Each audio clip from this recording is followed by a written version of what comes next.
Good morning. It's Friday. We have made it just about to the weekend. You found us here on the Weather Desk. I'm meteorologist Craig Moeller. It's a pleasure to be with you, as I am just about every single weekday, 9 a.m. That's when I'm typically scheduled to be here on the Weather Desk, and they give me a vacation once in a while. But I'm here for you today, and we've got today's top weather headlines. I want to jump into it right away. Strong winds blow across Montana, toppling a big rig. We'll talk about that. Some storm damage down across parts of the Deep South. We're talking about Mississippi and Louisiana. We'll take you down there and show you some of the destruction from the powerful storms that have been moving across the country over the last day. And what's coming up next? We've got more chances for severe weather into early next week. We'll get into that.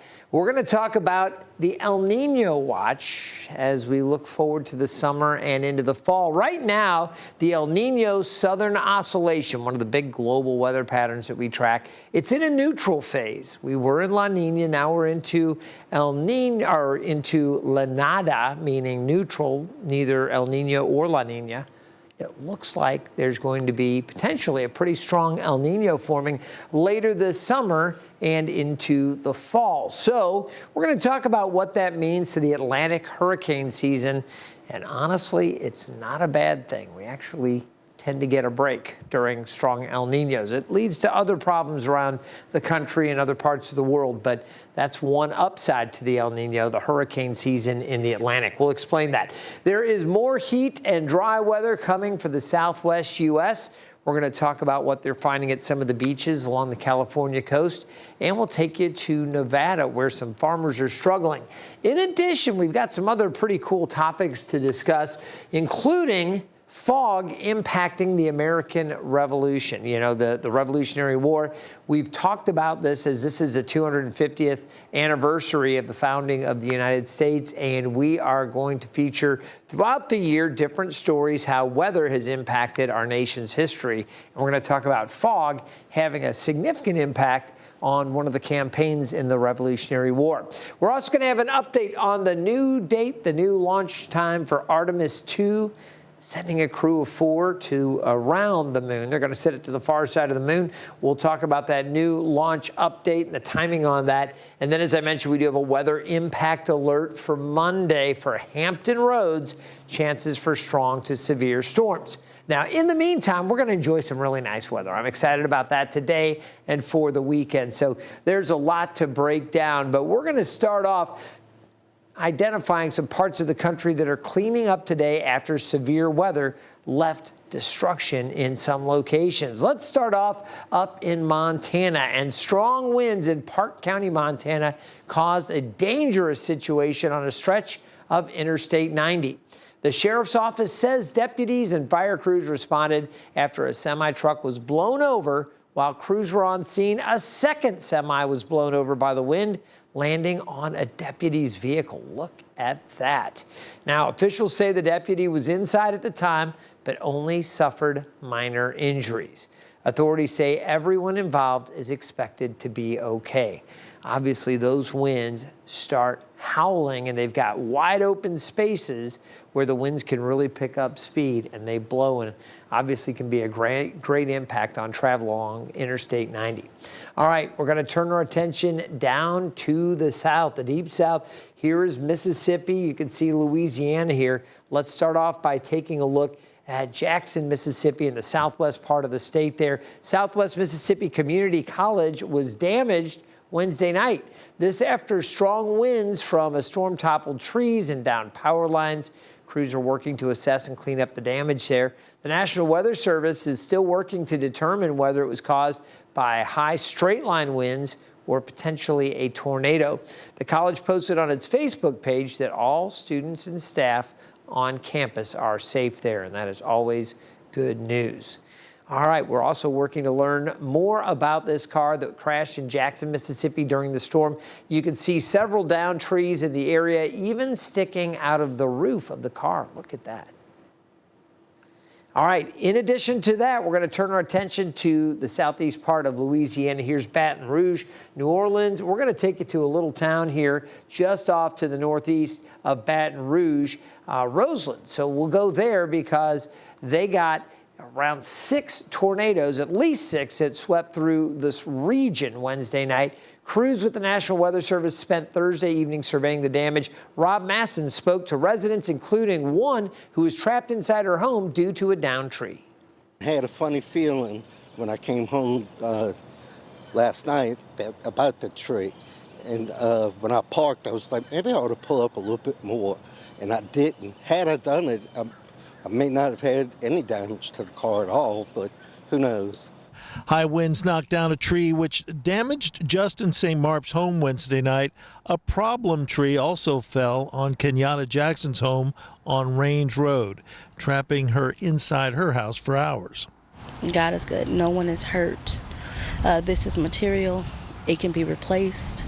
The car can be replaced, but our lives can't. The ground's soft, and there were a lot of uprooted trees, and we had blockages from the southbound lane of I-55 around Independence, to Roseland community. Some of the most extensive damage occurred more than 40 miles to the northeast, a neighboring Washington parish.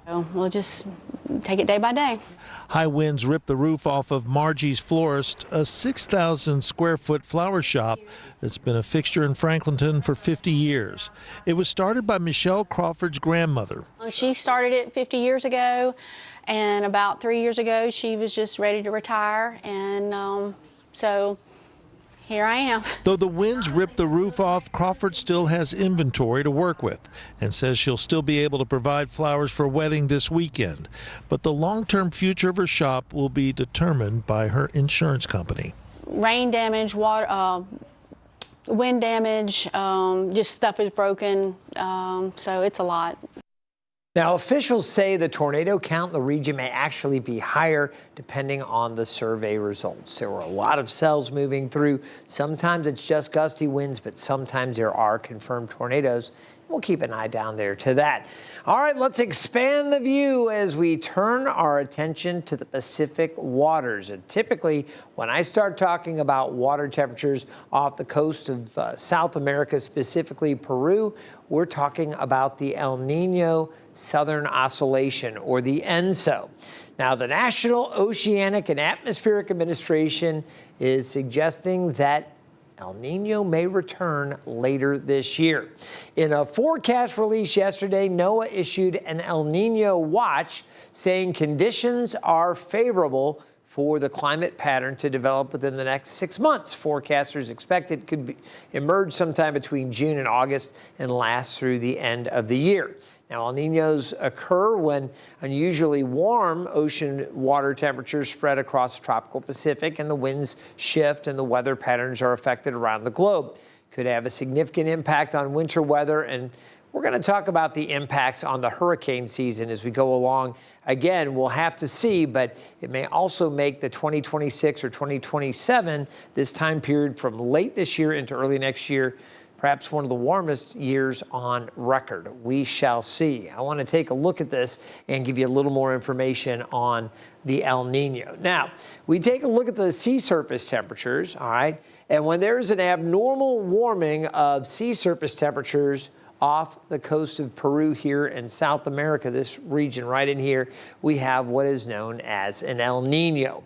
Now, it was first really identified as a phenomenon by Peruvian fishermen where they noticed that their fish catches were not as great. They'd cast the nets and they wouldn't get as much in the nets. And the reason why, they would notice this, basically the waters were warmer and there wasn't as much upwelling from below, that cooler water near the bottom that comes up and keeps those water temperatures typically cooler. That's very nutrient rich, so the fish would really thrive during these cooler upwelling periods. And when you would have this warming of the waters, there wouldn't be as much fish. And they were noticing that they were losing this around what they celebrated as Christmas. So El Nino, you think about that, the baby boy, well, they equated some of these changes with Christmas or the coming of the Christ child. So that's where it got the term El Nino. The opposite of El Nino, the little boy, is La Niña, the little girl. So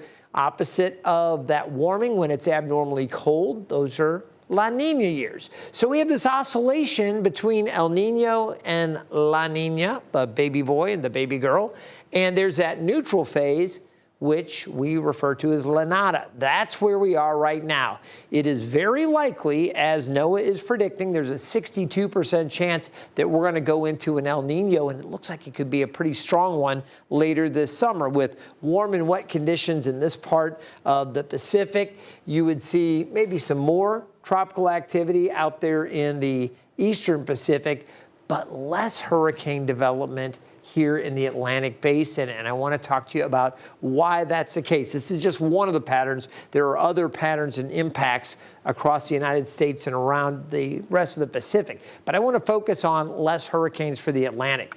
Basically, storm activity in the Atlantic Basin typically gets suppressed during El Nino episodes, and that's because we get more wind, the wind currents change, and there's more wind blowing across the breeding grounds, the prime breeding grounds for hurricanes. So what happens is a lot of times you get these warm, little ripples, these little areas of low pressure over the warm sea surface temperatures. They start to develop, and if the winds were light, they would be able to grow into big, tropical systems and hurricanes.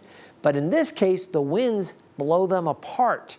They shear them apart before they can develop. So we typically have kind of less active hurricane seasons here in the Atlantic when there are strong El Ninos. There are some other factors in play, though, including extremely warm sea surface temperatures, which has been feeding to a little more activity. So we can't drop our guard, but with the El Nino potentially developing, and there's a pretty good chance it will, hopefully we'll catch a little break later this season with the hurricane season. We'll, of course, let you know how all of this impacts the forecast coming up over the coming weeks and months. So stay tuned for more on that. Now we're going to turn our attention to the southwest U.S. and in the L.A. area, specifically some of the beaches there off to the north. And we could check in with Santa Monica. We'll turn our attention where public health officials issued a bacteria warning at several beaches as a potentially record-breaking heat wave arrives in Southern California. Laurie Perez reports. Not even spring yet, but summertime temps, and the coast has the crowds to prove it as inlanders flock west seeking relief. Well, it's 10 degrees cooler by the beach than it is in the valley where I live, so yes. Also, I'm going to be at the pool for this next 3 days, or I'm only going to be by water. The Newman family of Utah came knowing it would be warmer, but not this much warmer. We love it. Bringing the family, bringing the dog out to the beach, enjoying the weather, maximizing it, but you got to wear your hat. You got to get your sunscreen and wear your glasses. There are two kinds of people when it gets like this. Those who soak up the sun and those who make their own shade. Svetlana Hamilton is the first. This is not heat wave for me. This is just I go to the beach, suntan, put my bikini, and I'm like so happy. And the ocean is so cold, you can jump in the ocean and cool off. Except the LA County Department of Public Health says don't actually do that. DPH says recent water samples at beaches from Malibu to Marina del Rey, including Santa Monica and the Palisades, show bacteria levels are above state health standards, which could make you sick or cause infections. So they say don't ignore the signs dotting the sand saying no swimming, don't play in the water or surf right now. Instead, plan to get your fill of water internally to help keep you cool. Probably just drinking a lot of water, eating a lot of ice cream, and staying by the beach, honestly. Yeah. Drink your water and mind your business. Yeah. Drinking water, enjoying ice cream, and hanging out at the beach doesn't sound terrible. All right, we're going to take a look now at Nevada and specifically around Reno because the dry weather out west is having a serious impact on farmers in Nevada. Emily Benito has the story. Haven't seen a big storm for weeks here in the Truckee Meadows, which isn't good news for our snowpack or ski resorts. But the impact stretches much farther than that. And so for the first time in my lifetime that I can remember, we have entire bands of sheep in the eastern side of the state on fields eating hay instead of out on the range, and that normally doesn't happen. Dr. J.J. Gokachia, the director of the Department of Agriculture here in Nevada, says the spring and summer didn't grow as much winter range as it normally does, so farmers have been seeing some impacts to their operations and production. We know supply chains are tight. So what we worry about in Nevada, if we continue to see years of ongoing drought, is there going to be a constriction of our beef market, our inventory? And so if there is, then that does have the potential to drive up some prices just because of supply and demand. Gokachia says that this is critical to our state, saying agriculture is one of our largest industries in the state of Nevada. We produce a lot of produce here, onions, garlic, vegetables, a lot of table vegetables, potatoes to boot. So it is critical, and we do rely on that runoff water, and we rely on timely rains to make our rangelands good for our livestock producers. And with this being a major industry in the Silver State, Gokachia says that Nevadan farmers have seen weather patterns like this before. Our producers are used to this, and they do what is right. They're already starting to adapt. A lot of them have started making plans. Maybe they're going to put their livestock somewhere else when it comes to our row crops. Most of our row crops on the western side seem to have reserve enough in the reservoir, so they're not that concerned. But this is nothing new for Nevada. All right, we're going to quickly remind folks this is Virginia's Severe Weather Awareness Week. Monday, we talked about watches and warnings. Tuesday, the tornado drill and tornado safety. We focused on lightning and thunderstorm safety. Wednesday, Thursday, it was flash flooding. And today, outdoor weather safety. And the key takeaway here is be alert for sudden changes. There's so many great things to do outdoors, and we always encourage folks getting out and exercising and taking advantage of beautiful weather when you have it. But when you are out, make sure you have a way that you can stay plugged into the forecast in case something changes, and have a shelter plan when you're outdoors. So if you're hiking, think, okay, what would I do if the weather changed? Where could I go? Where's there some kind of shelter I could take? Maybe you're playing golf. You've got to stay alert. You know how dangerous it can be with thunderstorms if you're out, especially on a golf course or somewhere exposed. So the best thing to do, again, have the 13 News Now mobile app with you on your mobile devices, or make sure you've got a good, dependable mobile app, something that is going to send you alerts and it lets you know if something does develop. It's been a good week. We've had a lot to go over. Fortunately, nothing severe right now, but we do have the chances for severe weather as we get into Monday. And when we come back from just a quick 2-minute break, we're going to talk about fog's impact on the Revolutionary War as we look back at how weather helped shape American history. We're going to talk about that weather impact alert for Monday,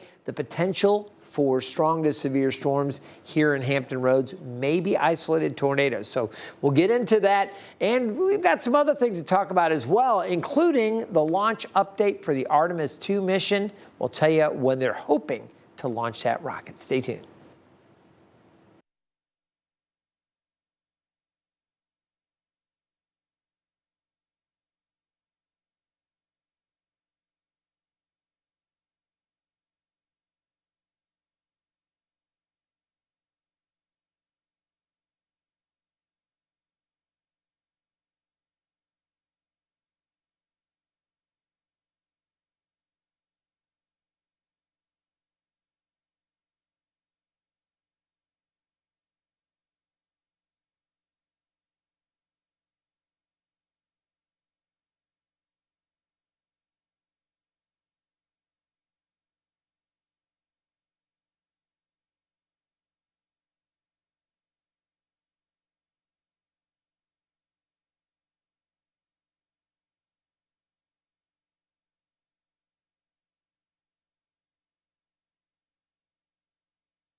Welcome back to the Weather Desk. I'm meteorologist Craig Moeller, broadcasting from the 13 News Now studios in Southeast Virginia in Norfolk. Well, we had a little bit of fog this morning, but weather has shaped American history in some surprising ways. And one of the most dramatic examples of this happened during the Revolutionary War. Meteorologist Evan Stewart takes a look at how thick fog over the East River helped save the American Revolution.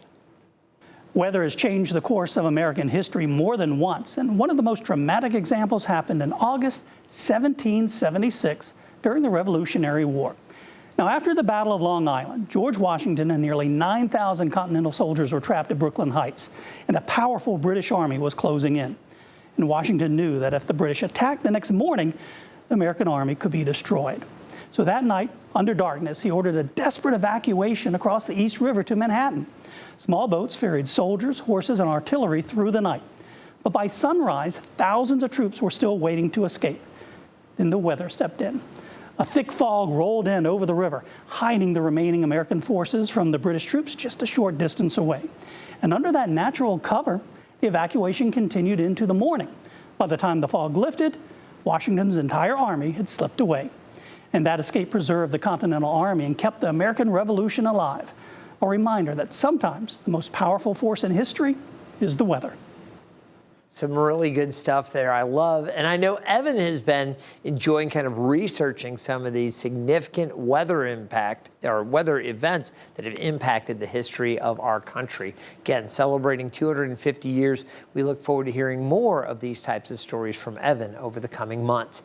All right, we have an update for you as NASA has set a new target date for the launch of Artemis II. All right, this is going to be its historic mission to take 4 astronauts on a 10-day test flight around the moon. The space agency announced the target date for liftoff is now April 1st. NASA noted delays can still occur. Additional launch windows are April 2nd through the 6th, as well as April 30th. Good luck, NASA. We are hoping to get some good news and that they can pull that launch off. All right, we're going to take a look at the forecast for the weekend, and it's going to be a good one here in the Mid-Atlantic. There's a St. Patrick's Day parade in Ocean View, always a great celebration in Norfolk. A lot of fun and a ton of people turn out for that big parade. The weather's going to be beautiful. It's going to be warm down through Atlanta, New Orleans, Orlando, a chance for wet weather there. A little windy up around Boston, Cleveland, chilly at 39. Some snow around Minneapolis. Saturday looking good from Oklahoma City to Dallas and Houston, Little Rock, St. Louis, all enjoying good weather. A little cooler in Chicago. 60 and more clouds in Salt Lake. Looking pretty good for Vegas and LA. Again, they've been dealing with a period of record warmth over the past couple of days. We touched on that. Maybe a little cooler right there on the beaches as we go into Saturday. Seattle 47 and partly cloudy. For Sunday, you're seeing the storm system taking shape here. I'm going to have more on how this cold front is going to impact us on Monday here in Hampton Roads. But for Sunday, we're going to see chances for showers and some storms down around Orlando. Atlanta at 75, 71 at Raleigh. Some more scattered showers starting to form for the southeast U.S. Cleveland, warmer and windy ahead of this next storm system as we take a look across the central part of the country. Storms for St. Louis, Little Rock, Chicago, wet, still snowy. Minneapolis and Omaha looking good for Houston and Dallas. Heat building there and windy in Oklahoma City. Phoenix up to 94, 82 in Vegas, 44 in Salt Lake. Billings, a chilly 29. And chances for showers up around Seattle. San Francisco and LA looking pretty good on Sunday. Here's a look at yesterday's numbers. 75, that was the high, but if you were out yesterday afternoon, you know it was a lot colder. Here in Hampton Roads, we had that high of 75 at 1:15 in the morning. As we got into the mid to late afternoon, temperatures were in the mid to upper 30s. So about a 40-degree drop in temperatures during the afternoon behind that front that came through during the late morning hours, mid to late morning hours. We had just under half an inch of rain and a trace of snow. We did get some wet snowflakes mixing in as we said it would. That all worked out. Look at how warm it was last week, and now we're going to be back closer to average. So far, just 38 today, but we're going to reach highs in the mid to upper 50s as we go through the afternoon. A lot of sunshine, the last of the fog burning off pretty quickly. Now, beyond that, we're going to find the temperatures Again, warming through the weekend. Monday's high 71. Front comes through. Storms Monday afternoon and evening, and then cooler for St. Patrick's Day. 45 on Wednesday. Temps coming back up Friday into Saturday. Here's a look at the 8 to 14 day outlook. Warm, or I should say dry rather, for the southwest and the southern tier of the U.S., wet across the northern tier. It's also going to be really warm out here as we take a look at the temperature profile over that 8 to 14 day period. Most of the country should be above average. That includes Hampton Roads in northeast North Carolina. The one area that may be a little bit below average, the northeast U.S., up around Vermont, New Hampshire, and Maine. Taking a look at temperatures at this hour, I mentioned 38 at the airport. Some inland areas still in the mid-30s, so a very chilly start to the day. There was frost on the windshields for many locations. We have small craft advisories up. As the day wears on, it's going to be a little breezy out there on the water. Great Lakes dealing with snow right now. That's going to roll eastward for us here in Hampton Roads. We're in for a decent amount of sunshine. Again, the fog that was out there burning off. Temperatures getting into the upper 50s, maybe mid to upper 50s for some. Overnight tonight, it's going to be mild. It's not nearly as cold as what we saw this morning. And then temperatures tomorrow getting up in the lower to mid 60s. It gets even warmer on Sunday. I want to show you the European model here because this will give us a look at what's going on for Monday. You can see again, looking good today. It's going to be chilly, but you know, temperatures pretty close to average. Upper 50s is normal for this time of year. We've just had a really warm past week. As we get into Saturday, some high thin clouds, otherwise mostly sunny. Sunday looks pretty good. You start to see some moisture streaming up southern part of the Outer Banks. Late Sunday afternoon, some heavier downpours south of the Carolina coast. But I expect this moisture to start to build in as we go past midnight Monday morning. So it's going to be a little more humid and certainly warmer. Now there's a frontal boundary out to the west. This is at noon on Monday, and looking at the isobars, that cold front's position right out here. This is going to make a push through our area as we get into Monday afternoon and evening. So you have a strong front arriving with the peak heating of the day, lots of moisture in place. This is a scenario where we could see some storms with strong winds and perhaps some isolated tornadoes. We do have a weather impact alert for Monday afternoon. So just know that's coming. Again, there is the risk of a few isolated tornadoes for eastern Virginia or eastern North Carolina. So you definitely want to check back for updates as we go through this upcoming weekend. Let's take a look at the full forecast then. Temperatures mid to upper 60s as we get into Sunday. I mentioned this warming trend. Tomorrow, low to mid 60s and mid to upper 60s. 71 by Monday, the showers and storms, then cooler with clearing Tuesday into Wednesday. Remember, you can always stay in touch with us when you take our 13 News Now mobile app. You can scan that QR code and get those forecast updates and news updates throughout the weekend. I want you to have a great weekend. We'll look forward to seeing you next time from the Weather Desk.